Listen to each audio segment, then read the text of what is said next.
The first year my husband and I were dating, I asked him what his favorite holiday cookie was because I wanted to make them for him, and he told me it was this Polish cookie his mom had made every year growing up called kolaczki. And it's not something I had ever heard of or made before, but of course I learned how to make them over the years. They're almost like a little pastry dough that's filled with a sweet filling. You can do a lot of different flavors of fillings.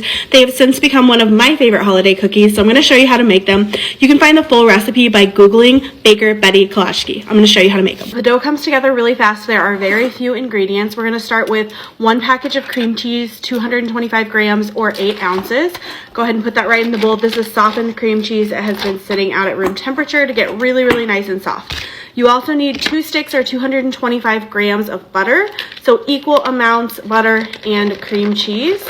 And we're just going to kind of mix this together until it's really kind of like creamed together. The butter is also room temperature.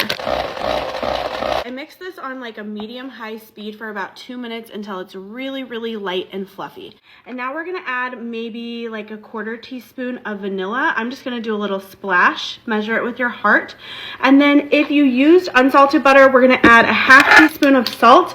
But if you use salted butter, you're just going to leave that out because that is about a 1/2 teaspoon that would be in 2 sticks of butter. I'm going to make sure that is all evenly incorporated before I add my flour.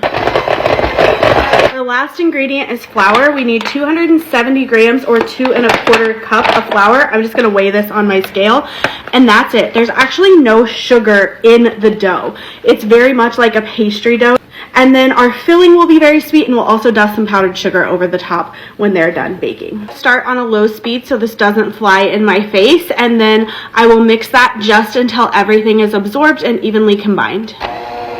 It will start off looking pretty crumbly, but just keep mixing it. It will come together into a really thick but sticky dough. This is the texture of the dough when it's done. It's like a really thick cookie dough texture, but it is far too sticky for us to roll out at this point, so we are going to chill it. I like to put out a piece of plastic wrap and kind of press it out flat on the plastic wrap because it will chill much quicker if it's in a thin layer. That's another piece of plastic wrap over it, or you could even use parchment paper too. And then I'm just going to kind of press it flat into maybe a 1/2 inch thick so that it will just chill a lot quicker. Just pop this in the refrigerator for like 45 minutes to firm it up, or you could even put it in the freezer for like 15 minutes to firm it up, and then we will roll it out and fill it. Chilling. While the dough is chilling, let's talk fillings. There are a lot of filling options. I find that these Solo brand fillings are kind of the perfect consistency. They're really, really thick, which helps them just kind of stay inside the pastry instead of kind of like oozing out while they're baking. There are a lot of options of flavors. You could do, I like the cherry and the almond flavors. You could do raspberry, there's poppy seed is common, prune, apricot. There are a lot of different options. You could even make like a thick cream cheese filling that's sweetened, like similar to a cream cheese Danish filling. The options are endless. Start rolling this out. You want the dough to be firm but have a little bit of give and bend to it. And I like to use powdered sugar to roll mine out. I dust that on the counter pretty liberally, and then I will dust it over the top. I'll roll this out into about a 1/4 inch thick, and I have no idea where my rolling pin went. I cannot find it, so I'm using a rum bottle to roll mine out. Left it in the fridge or freezer too long, just give it a minute or two out at room temperature and it will soften pretty quickly. And you do actually want to work pretty quickly with this because it does get soft really fast. Off all 1/4 inch thick. I meant an 1/8 of an inch thick. So after you have this rolled out, I like to come in with a bench knife and kind of just clean up my edges and kind of square everything off. I'll save these scraps aside in the refrigerator. I can re-roll them out after I do my first shaping of all of the dough. If your dough cracks as you're rolling it out, just use the warmth of your hand to kind of press it back together. A ruler is one of the very rare things that I do use a ruler for.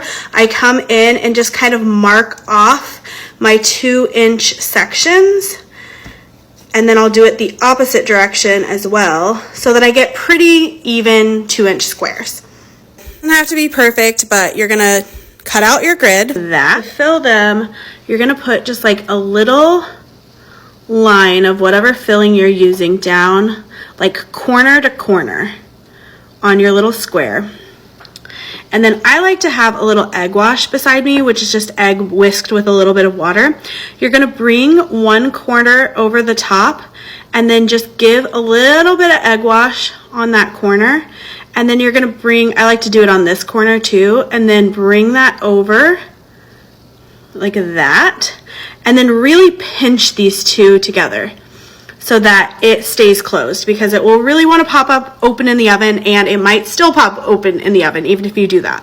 On a baking sheet, these will not spread, so you can put them pretty close together. Get all the fillings spread on the pieces first, and then come back and start closing them all up. My baking, have them all wrapped up and on my baking sheet now, and I'm going to put these in the oven at 350 degrees Fahrenheit or 170 degrees Celsius for about 12 to 14 minutes until they're just very lightly browned. Sheet are out of the oven. I just let them cool right on the baking sheet, and they're just these little adorable little pastries that are filled. They'll only really get lightly brown on the bottom. The top stays pretty pale.